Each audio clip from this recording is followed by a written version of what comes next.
So, if you walked past a healthy young guy on the street who happened to be, like, exactly 7 feet tall. You definitely notice him. Right, and there's actually a 2.8% chance that he currently plays in the NBA.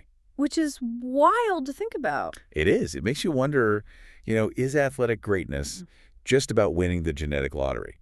A lot of people assume it is just a simple roll of the dice. Exactly. Hey. But what if I told you that things like height or Olympic-level endurance or, superhuman strength aren't just a single biological switch? Right, it's way more complicated than that. So I want you to picture this. You are standing in the freezing snow in Innsbruck, Austria. It's the winter of 1964. Okay, setting the scene. Yeah, and you're watching the Olympic cross-country skiing events. Out of the trees comes this Finnish skier, Eroda Mentoranta. He crosses the finish line of a 9-mile race. And then you just stand there. And you wait. You wait. A full 40 seconds pass in the freezing cold before the second-place skier even comes into view. Which, by the way, is practically an eternity in Olympic cross-country skiing. I mean, he achieved a margin of victory that had literally never been seen before in that discipline. And he didn't just pull off a miracle once, right? Mm. Later that same year, he raced the 18-mile event and won with a full 1-minute lead. A whole minute. It's insane. Over his career, Aero racked up 7 Olympic medals and 5 World Championship medals. Just absolute, unquestionable domination. Yeah, it's the kind of performance that makes you really question what the human body is actually capable of. It forces us to look beyond just, training regimens and diet. Right. To really understand outliers like that, you have to look at the underlying biology. And that is exactly the mission of our deep dive today. Yeah. We are unpacking this massive, really fascinating chapter from the book, Unlock Your Genes for Precision Health by Dr. Daniel Wallerstorfer, PhD. Yep, as part of the Nova Daily Genetics podcast series. Exactly. The goal here is to explore the literal DNA of athletic greatness. We're zooming all the way into the microscopic world of our genes and then zooming back out to see how those invisible codes build Olympic podiums. It's a fun journey. So let's start with Aero. How did he physically manage to gap the best athletes in the world by a full minute? Well, decades later, when scientists finally investigated his extraordinary stamina, they found a really profound biological secret. What was it? Eero was carrying an absolute anomaly in his bloodstream. He actually had about 50% more red blood cells than the average human being. Wait, 50% more? How does the blood not just turn to sludge at that point? I mean, it was certainly thick, but those red blood cells, the erythrocytes, they're the dedicated vehicles that transport oxygen from your lungs to your muscles. Oh, right. So because he had 50% more of those delivery vehicles, he possessed this massive advantage during prolonged physical exertion. His muscles were just getting way more oxygen. Exactly. They were better supplied than any competitor on that mountain. But, how does a human body just decide to manufacture that much extra blood? I assume there's usually some sort of biological thermostat that regulates it. Yeah, that's a really great way to think about it. Usually it comes down to 2 specific genes working in a feedback loop. Okay. First, you have the EPO gene. Think of this gene as the factory manager. When oxygen levels drop, it tells the body to release the EPO hormone, basically sending out a biochemical work order for more red blood cells. Got it. Manager sends the order. Right. Then you have the EPO-R gene. This is the receiver on the factory floor. When it detects that EPO hormone, it fires up the machinery and triggers the actual production of the cells. But under normal circumstances, once the blood has enough oxygen-carrying cells, the manager stops sending the EPO hormone and the factory floor shuts down. Precisely. Now, modern cheating athletes actually hijack this very loop. Oh, like blood doping. Exactly. They use blood doping or they inject artificial EPO to intentionally spike that red blood cell count. WADA, the World Anti-Doping Agency, officially declared that practice as doping back in the 1990s. But Aero was racing in the 60s. Right, and Aero was completely natural. He possessed a rare gene defect in one of his 2 EPO-R genes. So his receiver on the factory floor was broken. It was broken in the on position. Oh, wow. Yeah, that genetic defect meant his body constantly triggered the signal to produce red blood cells, even when there was absolutely 0 EPO hormone present in his blood. The thermostat was completely bypassed. So his body was just this biological factory that literally couldn't stop producing endurance vehicles. Exactly. That is wild. It makes me wonder, though, if there's a broken off switch for endurance, does an equivalent broken switch ever happen for pure physical strength? Could someone just endlessly pack on muscle? Yes, actually, and the mechanism there is just as fascinating. To see it in action, we have to look at a gene called MSTN. I want you to visualize a specific breed of cattle called the Belgian Blue. Okay, picturing cows. But these are essentially the bodybuilders of the bovine world. Wait, really? Yeah. Every single muscle on their body is visibly rippling and defined.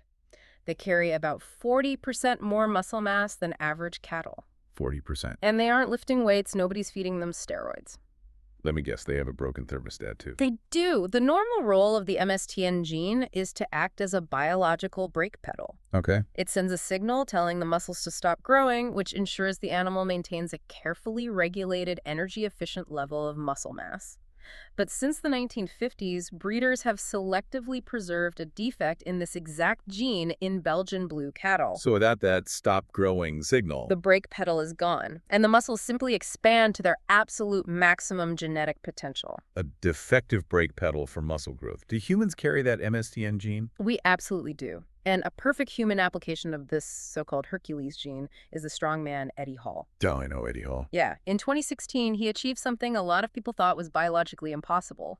He set the world weightlifting record by deadlifting an astonishing 1,100 pounds. That's 500 kilograms. I remember watching the footage of that 1,100-pound deadlift. It literally looked like his body was pushed to the absolute breaking point. Right, and the very next year, in 2017, he won the World's Strongest Man competition. A subsequent gene analysis actually revealed why he could even reach that point. The MSTN gene. Exactly. Eddie Hall possesses one MSTN gene that is significantly less functional than normal. So a looser brake pedal. Yep. That single, less functional gene essentially loosens the brake pedal, allowing him to build massive amounts of muscle much faster and more easily than competitors who have two fully intact MSTN genes. You know, hearing about Arrow and Eddie makes athletic greatness sound, well, remarkably simple. You just get handed one mutated genetic lottery ticket, and suddenly you're an Olympic skier or lifting a half-ton of iron. It's super tempting to think of it that way, but extreme single-gene mutations are incredibly rare exceptions. They really are not the rule. So it's not usually just one switch. No, when we look closer at human performance, the sheer complexity of genetics becomes staggering. Take the Canadian hurdler Priscilla Lopes-Schleep. The one who dominated the track around 2010. That's her. In 2010, she was officially the fastest 100-meter hurdle runner in the world. Wow. But her entire life, even going back to childhood, she was ruthlessly teased for having highly visible veins and unusually ample muscle mass. During her professional career, she faced relentless accusations that she was using doping agents. Even though she never failed a test. Not a single positive doping test in her entire career. The real answer didn't emerge until 5 years later, when a genetic test revealed a rare defect in a gene called LMNA. Wait, LMNA. I read a bit about this. Doesn't the LMNA gene normally handle the dissolution of the cell nucleus when a cell is dividing? Yes, exactly. So if you break a fundamental cell division gene, shouldn't that cause something terrible, like severe disease or muscle atrophy? That is the logical assumption, and, you're not wrong. Severe muscle breakdown is a very well-known consequence of most LMNA defects. Why not for her? Right, because genetics isn't always a straight line. Priscilla inherited a highly specific, exceedingly rare variant of this defect from one of her parents. Okay, so what did this variant do? Instead of causing atrophy, this bizarre biological shortcut resulted in her having almost zero subcutaneous fat. Like the fat stored just under the skin. Exactly. Almost zero of it, while simultaneously increasing her muscle mass. So a tiny tweak to the exact same gene completely flips the outcome from a debilitating disease to an Olympic-level advantage. It's crazy, right? It really shows how microscopic variations completely alter destiny. And if we want to truly understand microscopic tweaks, we have to examine a trait that everyone mistakenly assumes is straightforward. Height. Well, we established earlier that height is practically everything in basketball. Yeah. I mean, if you're 6'7" or 200 centimeters, you have a 0.07% chance of playing in the NBA. Which is tiny. Right. But at 7 feet, so 213 centimeters, that probability jumps to 2.8%. Seems like the ultimate genetic advantage. It is a massive advantage, definitely. But the genetics behind it are dizzyingly complex. Oh, so? Well, scientists ran a major study of 1,020 people, analyzing every single gene variation known to be associated with human height. Okay. They found 22,539 different variations. Wait, over 22,000 separate genetic dials just to determine how tall someone grows. Yeah. Imagine it like an incredibly massive audio mixing board. You have 22,539 sliders. Each slider comes in one of two versions, one that nudges height upward and one that nudges it downward. So how much does one slider actually move the needle? It's infinitesimal. Every increasing variant you possess adds an average of only 0.00075 inches, which is 0.19 millimeters. That is tiny. And every reducing variant subtracts just 0.0075 inches, or 0.14 millimeters. So nobody has a single tall gene. We're all just the sum total of 22,000 microscopic fractions of a millimeter. Exactly. And the math gets even crazier when applied to extreme outliers. The study actually included former NBA player Sean Bradley. Oh, yeah, it's a giant. Yeah, he is a towering 7'6", or 229 centimeters. As you might expect, out of everyone in the study, he possessed by far the most height-increasing genetic variant. So almost all of his 22,000 sliders were basically pushed to the maximum volume. They were. But here's the biological punchline. When scientists calculated the total effect of all those known increasing variants he possessed, they only accounted for an extra 0.4 inches. Wait. Just 10.3 millimeters over the population average. That makes no sense. The man is 7'6", and all the tall genes combined only gave him less than half an inch of that height. Right. It simply proves that our understanding of genetics is still in its infancy. There are just countless other interactions, environmental factors, and unknown genes contributing to that final outcome. That completely reframes things.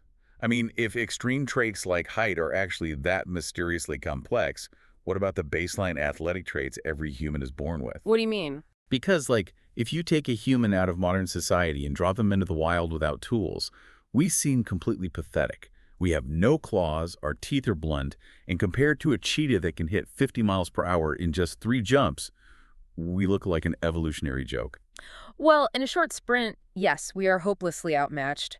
That cheetah can quickly accelerate to a top speed of 68 miles per hour. That's 110 kilometers per hour. Right. But we have to flip the narrative and look at the biological bottleneck. The cheetah's incredible sprint only lasts about 20 seconds. It rarely exceeds a minute. Really? Just a minute? Yeah. If it doesn't secure its prey in that tiny window, the biological engine overheats. It has to abandon the hunt and go pant in the shade to cool its core temperature. Because it's covered in fur and can't shed the heat. Exactly. Humans, on the other hand, evolved to be the planet's premier endurance hunters. We utilize something called the chase hunt. How does that work? Imagine early humans stalking an antelope in the African savanna. The humans charge. The antelope easily sprints away, leaving the humans in the dust. But the humans don't try to outsprint it. They just track it at a moderate, steady pace right in the blazing midday sun. So they just jog after it relentlessly. Every time the antelope stops to rest, the humans eventually catch up, forcing it to sprint away again. The antelope, to conserve its precious water, actually stops sweating. Oh, wow. So its core temperature starts rising. The humans keep this agonizing pursuit up for hours until the antelope simply collapses from total exhaustion and dehydration. That is horrifying if you're the antelope. What are the specific biological superpowers that allow us to pull that off? Well, our primary weapon is thermal regulation. We have 4 million sweat glands and virtually no thick fur. But we cool down fast. Incredibly fast. It prevents our biological engines from overheating. Second, we have biomechanical marvels for feet.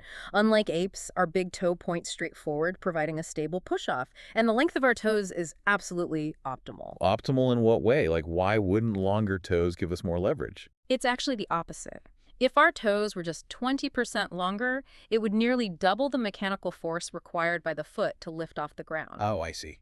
We would burn far more energy with every single step. Finally, we have robust tendons and massive gluteal muscles. Those glutes aren't just for posture, they're an energy storage powerhouse. They hold enough energy for a continuous 18-mile run. That's 30 kilometers. Wait, our glutes literally hold 18 miles of fuel. Yes.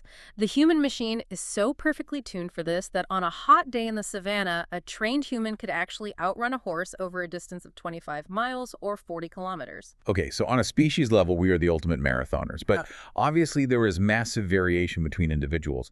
How do our personal genes dictate whether we're naturally better at sprinting like a cheetah or distance running like our ancestors? That brings us to muscle fiber types, and specifically the ACTN3 gene. This gene holds the blueprint for a specific protein that is found exclusively in white, fast-twitch muscle fibers. Okay, let's make sure we have the mechanics right. The way I understand it, white fibers are basically like a drag racing engine. They burn high-octane fuel, like glucose and glycogen, and they generate massive explosive force. Correct. But because they lack oxygen, acid builds up and the engine completely blows out after about 30 seconds. Meanwhile, red fibers are like a hybrid engine. They're thinner, wrapped in blood vessels, and they slowly sip fats for fuel, meaning they can cruise for hours. Is that an accurate way to look at it? That is an excellent analogy. So the ACTN3 gene is the master switch for those drag racing engines. Okay. If you possess two intact ACTN3 genes, your body naturally produces a high proportion of those white fast-twitch fibers. You are genetically wired for explosive power. Makes sense. But here is the fascinating twist. About 20% of the population has a defect in both of their ACTN3 genes. So they're missing the building blocks for the drag racing engine entirely. Yes, because they lack that crucial protein for fast-twitch fibers, their body compensates by massively increasing their proportion of red, slow-twitch endurance fibers.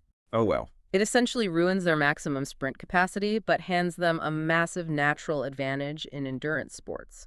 How much of a tangible advantage does this gene really provide on the track, though? Well, a major international study involving over 350 runners quantified this beautifully. They found that athletes who possess the optimal power variants of the ACTN3 gene were between 1.6% and 4.4% faster than those with the endurance variants. What does that translate to in seconds? On the track, that's an advantage of 0.33 to 0.76 seconds. A fraction of a second might sound tiny to a casual jogger, but at the Olympic level, that's the whole race. I mean, when Usain Bolt set the 100-meter world record in 2008 with a time of 9.72 seconds, he only beat Asafa Powell by 0.02 seconds. Exactly. So a genetic head start of 0.76 seconds is completely insurmountable. It is the ultimate barrier to entry. To put it in stark perspective, in the general public, about 82% of people have at least one sprinter variant of the ACTN3 gene. If you look at generally good competitive sprinters, 92% carry it. But if you look at elite Olympic-level sprinters, Let me guess. an astonishing 100% of them have the sprinter gene. You literally cannot reach the Olympic finals without it. It's biologically impossible. And this genetic sorting applies to other sports as well. The ACE gene, which regulates blood pressure, also comes in endurance and power variants. How does that one play out? Researchers looked at 35 elite swimmers. They found that 94% of the long-distance swimmers, those doing the grueling 15-mile or 25-kilometer races, carried the optimal endurance variants. And the sprinters. On the flip side, 47% of the short-distance swimmers, racing up to 6 miles or 10 kilometers, had the power variants. So practically speaking, if I take a genetic test and find out I'm predominantly running a drag racing engine with white fibers, I should be fueling up on carbohydrates like pasta for that quick glucose. Right. But if my genes build a hybrid engine with red fibers, I should focus on dietary fats like eggs and avocados to keep that slow burn going. You align the fuel with the factory settings. But, pouring fuel in the tank is only half the battle. What happens when the engine inevitably takes damage? Because anyone who lifts weights knows that soreness is just the feeling of the body repairing itself. Yeah, that soreness is inflammation. Resistance training creates tiny physical micro tears in both your white and red muscle fibers. Your immune system recognizes that damage and intentionally inflames the area to repair the tissue, building it back thicker and stronger. Wait, I've always been told that inflammation is the body's natural, healthy repair mechanism. So logically, shouldn't an aggressive immune response mean you recover faster? Why would a hyperactive immune system be a bad thing? Because it loses the ability to distinguish between repairing and destroying. Several key genes, specifically TNF-α, IL-1RN, IL-6, and CRP, act as the managers of this immune response. Okay, so what happens if those managers are bad at their job? If you inherit defective variants of these genes, your immune system overreacts wildly. Instead of just patching the micro tears, the hyper-aggressive inflammation attacks the surrounding healthy tissue, creating even more damage. Oh, jeez. Yeah, it massively prolongs your recovery times and actively halts the muscle-building process. That sounds incredibly frustrating. You do all the work, but your own immune system sabotages the repair. Can you fix a genetic overreaction like that, or are you just stuck with bad recovery? You can absolutely counter it through dietary fixes. If you have these aggressive immune genes, the worst thing you can do is consume foods high in arachidonic acid like meat and eggs. Why is that? Arachidonic acid essentially provides the raw material for inflammation. It just throws gas on the fire. So how do you put the fire out? You flood your system with anti-inflammatory nutrients. The source material specifically highlights MSM, which is an organic sulfur, alongside omega-3 fatty acids. They biochemically cool down the aggressive immune response, allowing the tissue to actually heal. So knowing your genetic profile isn't just about figuring out what sport you can win. It's about figuring out how to actually survive the sport, Exactly. especially when we talk about severe injuries. And the connection between our DNA and our vulnerability to injury is perhaps the most critical insight in this data. Take the GDF5 gene. This gene is responsible for the ongoing maintenance and repair of our bones and tendons. Okay, what did the stats say there? If you carry a defective variant of GDF5, studies tracking soccer players reveal you will play, on average, 28% fewer matches over your career due to injury. Wow. Conversely, carrying the intact variant translates to 7 times fewer ankle injuries. 7 times fewer. That's a staggering difference in durability. It gets deeper. The AMPD1 gene produces a major muscle enzyme. If you have a defect here, your muscles fatigue and cramp much faster during exertion. And when muscles fatigue, form breaks down. Exactly. Form breaks down and joints take the brunt of the impact. The result, a 6 times higher risk for ankle injuries and a 4 times higher risk for knee injuries. Just because an enzyme caused a cramp that made a player step awkwardly. What about the connective tissue itself? That is governed by the COL5A1 gene. Think of your tendons and ligaments like a thick climbing rope made of thousands of microscopic threads. The COL5A1 gene dictates how tightly and securely those threads are braided together. So you want a tight braid. Right. Having the intact version means a tightly braided rope, resulting in 5 times fewer ankle injuries and 3 times fewer knee injuries. And a defect. A defect means a looser braid, which again equates to missing 28% of your matches. Finally, the IGF2 gene, which regulates growth, shows that the optimal variant leads to 3 times fewer ankle and knee injuries. If you're a professional sports club spending millions of dollars to sign a player, this genetic blueprint is the most valuable data on Earth. It tells you exactly who needs a longer warm-up, who needs specific dietary interventions, and whose tendons are essentially a ticking time bomb. It completely shifts the medical approach from reaction to precision prevention. As we wrap up this deep dive, I want to bring us all the way back to the freezing snow in 1964. Back to Eero Mentoranta, the Finnish skier with a broken biological thermostat churning out endless red blood cells. The man who proved that genetic outliers do exist? He did. But here's the most profound detail the book leaves us with. When scientists mapped out Eero's family tree, they discovered 33 close relatives who carried the exact same EPR gene mutation. Yeah. 33 people with the exact same massive, world-beating biological advantage flowing through their veins. A whole family tree of potential Olympians. Do you know how many of those 33 relatives actually became world-class athletes? 0. Not a single one of them. Which gives entirely new weight to the quote Eero gave to researchers when they asked about his success. Right, he said, "It is my psyche and my fighting spirit that have made me a champion. Blood had nothing to do with it."